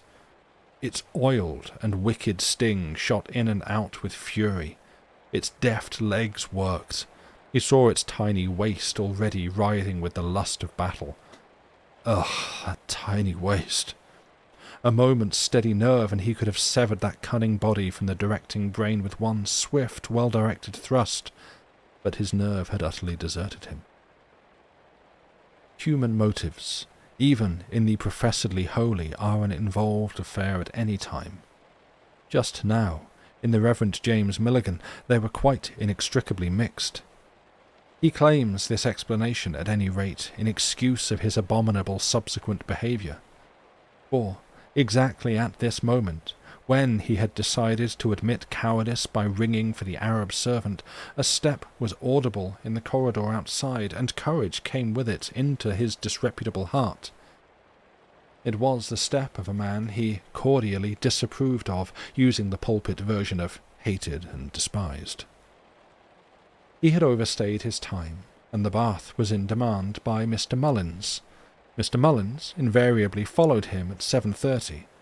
It was now 7:45, and Mr. Mullins was a wretched drinking man, a sot. In a flash, the plan was conceived and put into execution. The temptation, of course, was of the devil. Mr. Milligan hid the motive from himself, pretending he hardly recognized it. The plan was what men call a dirty trick. It was also irresistibly seductive. He opened the door, stepped boldly, nose in the air, right over the hideous insect on the floor, and fairly pranced into the outer passage. The brief transit brought 100 horrible sensations. The hornet would rise and sting his leg, that it would cling to his dressing gown and stab his spine, that he would step upon it and die like Achilles if a heel exposed. But with these, and conquering them, was one another stronger emotion that robbed the lesser terrors of their potency, that Mr. Mullins would run precisely the same risks 5 seconds later unprepared. He heard the gloating insect buzz and scratch the oilcloth, but it was behind him. He was safe. "Good morning to you, Mr. Mullins," he observed with a gracious smile. "I trust I have not kept you waiting." "Morning," grunted Mullins sourly in reply, as he passed him with a distinctly hostile and contemptuous air. For Mullins, though depraved, perhaps, was an honest man, abhorring parsons and making no secret of his opinions, whence the bitter feeling. All men, except those very big ones who are supermen, have something astonishingly despicable in them. The despicable thing in Milligan came uppermost now. He fairly chuckled. He met the snub with a calm, forgiving smile, and continued his shambling gait with what dignity he could towards his bedroom opposite. Then he turned his head to see. His enemy would meet an infuriated hornet, an Egyptian hornet, and might not notice it. He might step on it, he might not, but he was bound to disturb it and rouse it to attack. The chances were enormously on the clerical side, and its sting meant death. "May God forgive me," ran subconsciously through his mind, and side by side with the repentant prayer ran also a recognition of the tempter's eternal skill. "I hope the devil it will sting him." It happened very quickly. The Reverend James Milligan lingered a moment by his door to watch. He saw Mullins, the disgusting Mullins, step blithely into the bathroom passage. He saw him pause, shrink back, and raise his arm to protect his face. He heard him swear aloud. "What's the damned thing doing here? Have I really got him again?" And then he heard him laugh, a hearty, guffawing laugh of genuine relief. "It's real!" The moment of revulsion was overwhelming. It filled the churchly heart with anguish and bitter disappointment. For a space he hated the whole race of men. For the instant Mr. Mullins realized that the insect was not a fiery illusion of his disordered nerves, he went forward without the smallest hesitation. With his towel he knocked down the flying terror. Then he stooped. He gathered up the venomous thing his well-aimed blow had stricken so easily to the floor. He advanced with it, held at arm's length, to the window. He tossed it out carelessly. The Egyptian hornet flew away uninjured, and the Mr. Mullins who drank, gave nothing to the church, attended no services, hated parsons, and proclaimed the fact with enthusiasm, this same detestable Mr. Mullins went to his unearned bath without a scratch. But first he saw his enemy standing in the doorway across the passage, watching him, and understood. That was the awful part of it. Mullins would make a story of it, and the story would go round the hotel. The Reverend James Milligan, however, proved that his reputation for self-control was not undeserved. He conducted morning service half an hour later with an expression of peace upon his handsome face. He conquered all outward sign of inward spiritual vexation. The wicked, he consoled himself, ever flourish like green bay trees. It was notorious that the righteous never have any luck at all. That was bad enough, but what was worse, and the Reverend James Milligan remembered for very long, was the superior ease with which Mullins had relegated both himself and Hornet to the same level of comparative insignificance. Mullins ignored them both, which proved that he felt himself superior. Infinitely worse than the sting of any hornet in the world. He really was superior. The end. Thank you for listening. Minus the holier than thou attitude, this is literally just a vignette from your life. This is me with a spider. Yeah, I I really enjoy that story because it's just, I need to go to the bathroom, but there's a big insect, in this case, Egyptian hornet, but me, spider, in the way. And this is now a problem that I am once again going to describe in the fashion of William Blake looking at a tiger. But also, it's so overdramatic. Yeah, it's one like, speaking of overdramatic, there's a cat.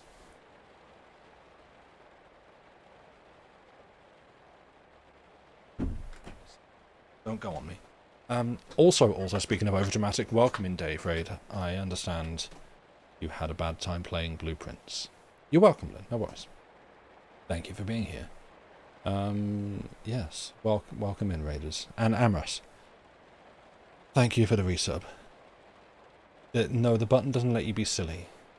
You want me to read House of Leaves? Okay.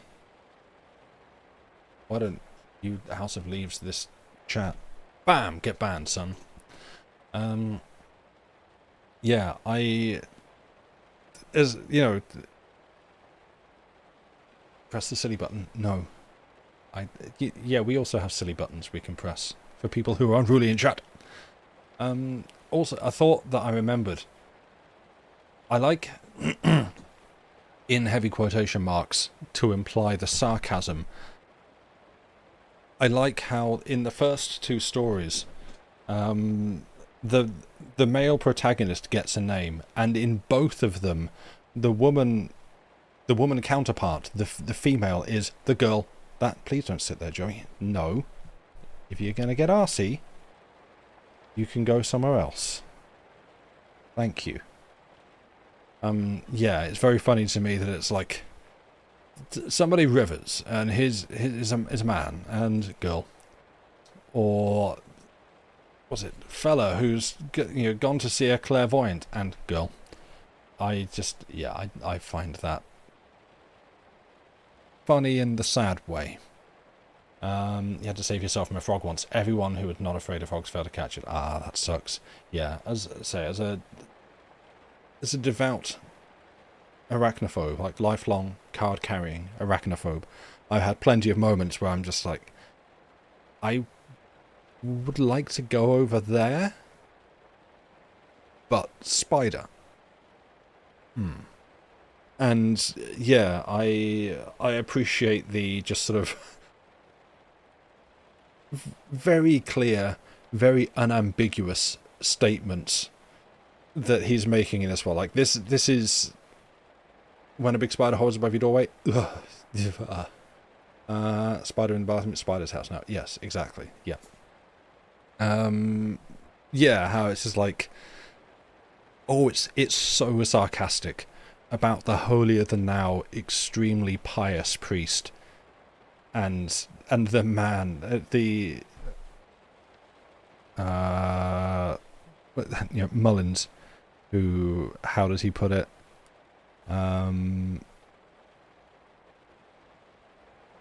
Yeah. It was the step of the man he cordially disapproved of, using the pulpit version of hated and despised. Like, it is very clear, at least he has a very dim opinion of this character that he has created, who I'm sure is in no way any kind of a stand-in for, many people who inhabit that space. Yeah, and And I love that Marlin's just like, oh, it's a wasp. Bonk. Okay, out you go, little fella. And his, that's it. Also, some of the descriptions of the wasp that he goes into in the fashion that he chooses to describe it, I feel like there's some deviant artists who could have made a bit of money off of Blackwood if he was still around now. Just saying. There's a little awkward, yeah. Like there's some vibes there, a little bit weird, which again thematically I feel ties in because you have this like very clear hypocrite. It's a very short story, but it's very clear like hypocrite of a priest who's, frankly, sort of ready to commit a little bit of light incidental manslaughter, and preaches against these things. And so I can imagine there's also a little bit of repressed priest. Exactly. I think it's not a big stretch to say that there's a little bit of a theme there, just a slight, well, not exactly, manslaughter. And just getting, not really intending the pun, but there it is, a little bit horny about the Hornet. And I feel like there's a lot to unpack there. Exactly. It's a rich text. It's very dense. And no one dies. Not even the wasp. So what more could you want? Good times. So yeah, that brings us to the end of the stream, and I need to go and, good heavens, 4,000 dropped frames. That's like, if it did them all at once at the start of the stream, got it out of the way, that would be fine. But it just like it dusts them throughout the hay. I give you a little stroke, but this is not an invite to come and go on my lap. Okay. Meanwhile, the Hornet's just chilling. Yeah, exactly. Stop. Okay, I have to go and deal with a cat now. So yeah, thank you all for being here. I'm not gonna raid anyone tonight. I'm out. But yeah, we will be back for the next one. Excuse me, burping. Not sure what or when. It will be at a time, and we'll mention it on the Discord. Thank you for being here. Have whatever rest of the weekend is left to you. Have a good one, and we will see you next time. Goodbye and good night.